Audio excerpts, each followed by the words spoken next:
What else do you want to talk about? How about General Katana, Highlander 2? Wow, General Katana. How can you not like a guy where they give you a... I'm bald, right? I have not had hair since I was 27, 28. I mean, I show up at work, they glue a full mane on me, give me a cape, leather boots that go to my thigh, and a 4-foot sword that I can cleave people in half with. How can you not want to go to work? That was like an absolute joy, and then I get to hang out with Sean Connery, and I just saw Russell McKay, actually. I was in Nova Scotia, the new Lizzie Borden's miniseries. Oh, right, yeah. For a lifetime. Yeah, I was doing that. I'm doing a piece in the front of that and stuff. This crazed mountain man who's wanted for murder and stuff. And while I was there, Russell was, he was directing the second section of it. They've broken it up into 3 pieces. Okay. The miniseries, and he's directing the second 2 hours or 3 hours. And we hadn't seen each other since Argentina, after Argentina. Oh, wow. He was in town actually shooting a,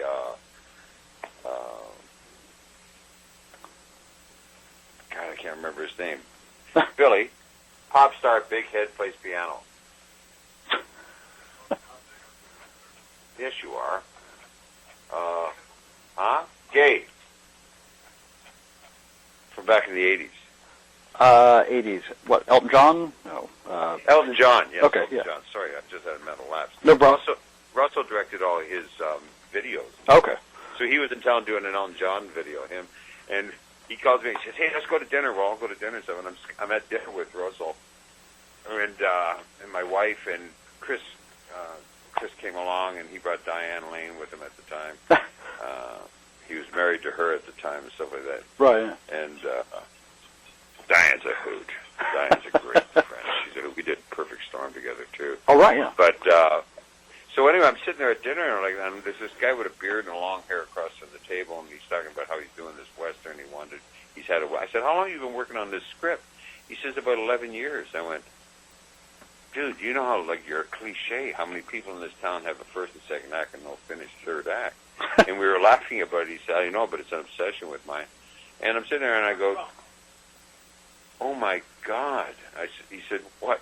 He looked around, because there were about 8 of us at the table. I said, you're Bernie Taupin. And he went, yeah. And he said, you're Michael Ironside. I've got a copy of Scanners. Could you sign it for me? That's awesome. But I'm sitting there talking for an hour and a half talking to Bernie Taupin before I realized who it was. One of the greatest lyricists of, Oh, yeah. And it was like, Tumbleweed, my brother said it, Tumbleweed Connection and stuff, And and Russell was sitting there, and he said, he looked down and he has these blue kind of devilish juvenile eyes, Russell looked over and he said, you guys are getting along famously, aren't you? With his accent, his Australian accent. But Bernie, it was a perfect evening that night. It was one of those perfect dinners where everyone at the table just added to the conversation in this wonderful way. I remember when I talked to my wife and that, I think there's maybe a handful of dinners over the last 30 years that I'd put, when you give them stars. That's like a 10-star evening. It was just it was one of those nights where the stories just rolled around the table, But that was the night I met Bernie Taupin. That's basically what, Katana and that reminds me of, Okay. But here's one. Have you seen that film, Highlander 2? I saw it in the theater, in fact. Do you remember when I fall through the ceiling of the subway? Oh, yeah. Here's an anecdote from that story. Okay. The stunt coordinator, who is now the stunt guy, who was my double, and I won't mention his name because he's got kids. Okay. But he had never been anywhere. We shot that in Argentina at Buenos Aires. He had never been anywhere where cocaine was so cheap. You could buy a gram of cocaine for about $4 American. Okay. And you could buy a brick of it for like about $150.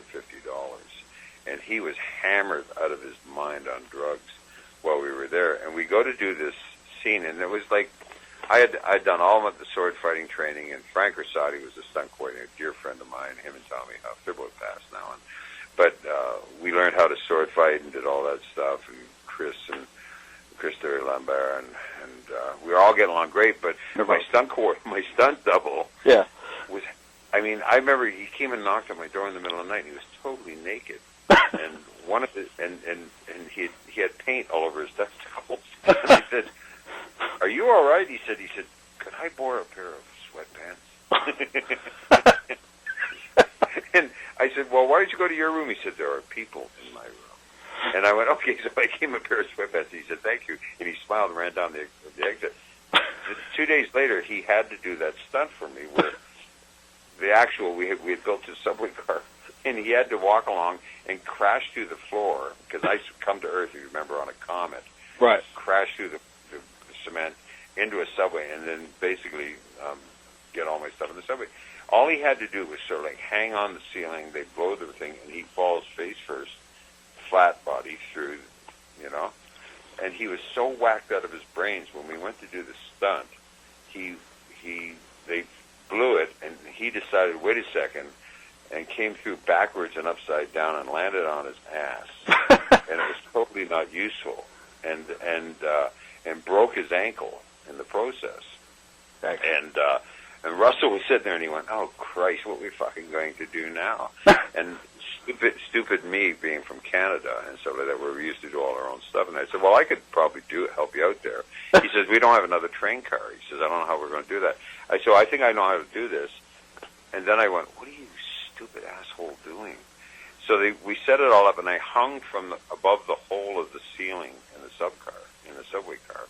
And he called action. I let myself fall, and if you remember, they piled all this plaster shit on my back, so when I fell, it looked like all this stuff came with me. We kind of made it up as we go along. And in the film, I land, and I said, "No matter what happens, Russell, keep rolling, because if I break anything, we're only going to get one shot at this."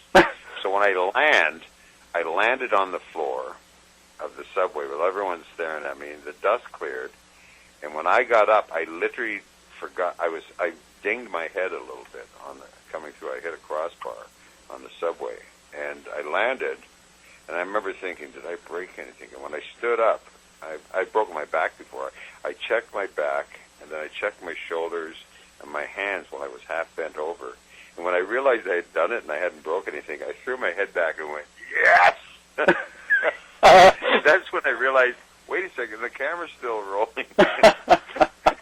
and I went, "Ha!" and walked off camera. So that was not, in its purest sense, that was not acting. That was me surviving the stunt. And Russell said, "That was fucking brilliant. Let's leave that in. We'll build on that." So that's how I got the coat and the cape and all that other stuff walking through the train. But we kind of made that up as we went along because my stunt double had screwed up the stunt so badly, you know. And we have to, sorry. We have to wrap up in a little bit. Okay. So I hope these little anecdotes are useful. Oh, they're fantastic. Yeah, I wish we had time for more, but I know we got to wrap up. But I'm at that age where nothing is sacred anymore. You know what I mean? Other than other people's privacy. And those make for the best stories too. It's the truth, though. I mean, you know, I don't have a very good memory, so I have to learn how. I learned a long time ago. My dad said, if you're going to lie, you better have a good memory, and I don't. I just don't have a great memory. I'm very kind of like, you know, live in the moment and try and be as honest as possible. You know.